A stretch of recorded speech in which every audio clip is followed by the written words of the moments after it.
Hello, this is Lauren Brantley Books, and I am here today with a review of The Land of Silver Apples by Nancy Farmer. This is actually a follow-up to The Sea of Trolls. If you like that, please watch my review of The Sea of Trolls first to see what that's all about. If you're caught up, feel free to watch on and enjoy. The Land of Silver Apples takes place about 2 years after the events of The Sea of Trolls. Jack is back home, but things don't stay calm for long.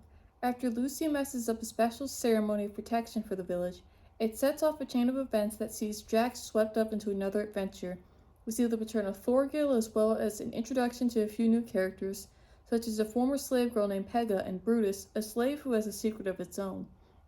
Nancy Farmer has always had strong characterization, and this book is no exception. Jack is a well-rounded protagonist. I like that she still has him act like a 13-year-old boy, instead of trying to make him seem like a miniature adult who can do no evil. I love it when authors aren't afraid to show their protagonists acting less than stellar. You get a lot of Jack's commentary on different things and characters, and Nancy Farmer was sure to include the less flattering side of Jack as well. For example, there's a character who repeatedly calls ugly and compares to looking like a frog. Jack does this, and it reminds the reader that he's still a kid. 13 years old is still a kid, and while it doesn't make insulting a character okay, it does make it more understandable as to why he does this. The main conflict of the book also happens because Jack acts on his anger. Had Jack been a more mature protagonist, the conflict might have not happened at all. This is a direct contrast to the last installment of where the conflict was outside of Jack's control and was more about being in the wrong place at the wrong time. It gives Jack more agency in this book, even though he ultimately uses that agency for something bad. Again, I love characters who show their imperfections. Jack is young, he's immature, he's prone to anger, and he's not above petty thoughts like judging someone for their appearance. At the same time, you really feel that Jack has matured from his adventures in the last book. In the first book, Jack spent a good part of the book as a slave, but now that he's back home, early on he buys another character out of slavery in a pretty clever bid, pun intended. It's definitely an awesome moment. It shows that Jack has grown from his past adventures and become a little more compassionate. What I really like about Nancy Farmer's writing is that even smaller characters leave an impression on the reader. Whether it's the monks at St. Filian's, a blacksmith, the hobgoblins, or some of the other slaves we meet, she's good at giving characters time to shine even if it's just for a moment. It really adds to the world building of this book and makes you feel like you are traveling through with Jack. The author is really good at describing things big and small. She paints a vivid picture in the mind and makes you feel like you are really there with the characters. There are nice descriptions of food and feast. Don't read them on an empty stomach like I did. The different towns that they go to make you feel like you're in a medieval village walking alongside the characters. She's always good at setting the scene and giving a clear overview of when and where the characters are, what their surroundings like.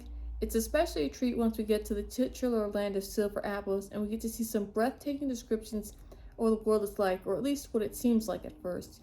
There are so many nice descriptive asides in this book that really lend well to the world building. These can be things like songs, folk tales, descriptions of holidays or games, and other tidbits about this world that give it flavor. I especially enjoy the one that talks about the backstory of the elves in the book. Elf mythology varies a lot from place to place in different books. Nancy Farmer has her elves be fallen angels. They are the angels who refused to participate in the war in heaven between Lucifer and God, and as punishment for their indifference, they were cast onto the earth and became the first elves. There's a big twist in this book involving a certain character actually being an elf, and it also puts a lot of that character's past behavior in the previous book in a different light. What I love about the elves in this book is they are both captivating and terrifying, and that juxtaposition between the two sides of elf kind is really intriguing. We get to see the fun elf stuff like the wild hunt, ties to hell, and the way Elfland itself is presented in this wonderfully classic, but with its own dark twist. Like the last book, there are a lot of cool mythological creatures in this book. We get to spend a lot of time with hobgoblins, and seeing their society was definitely a highlight of the book. What I like about the creatures Nancy Farmer chooses is in this book that they're both intriguing and terrifying. Like you wouldn't want to meet a knucker or a dragon in these books, but the way she describes them make them interesting. Like in the Sea of Trolls, slavery is an overarching theme in the book. It's noteworthy that all three of the main characters, Jack, Pega, and Thorgil, were slaves at some point in their lives, and we meet a few other important characters, namely Brutus, who are enslaved. I really like this book doesn't shy away from showing the darker side of medieval times. Slavery was really common in Europe during the Middle Ages, and I feel that not enough historical fantasy books show that aspect of medieval society. I found it interesting and horrifying that even Jack's own village is shown to keep slaves, even considering the entire conflict of the first book was Jack and Lucy being captured from the same village to be slaves. one point we even see that slaves are even being used by the monks of St. Filian's, and that there was definitely a shock to me.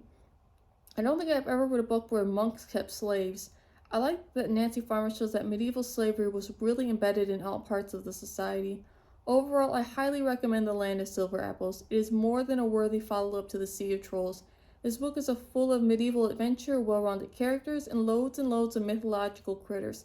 It's a longer read, around 500 pages, so it'll keep you busy for a while.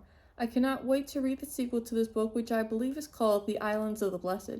I will definitely be back with another review of that one. I am Lauren Brantley Books, and please let me know if you have any suggestions for what I should review next. If you'd like to hear more reviews from me, feel free to subscribe. Also, a like on this video goes a long way. Thank you so much for watching this review, and I will see you next time.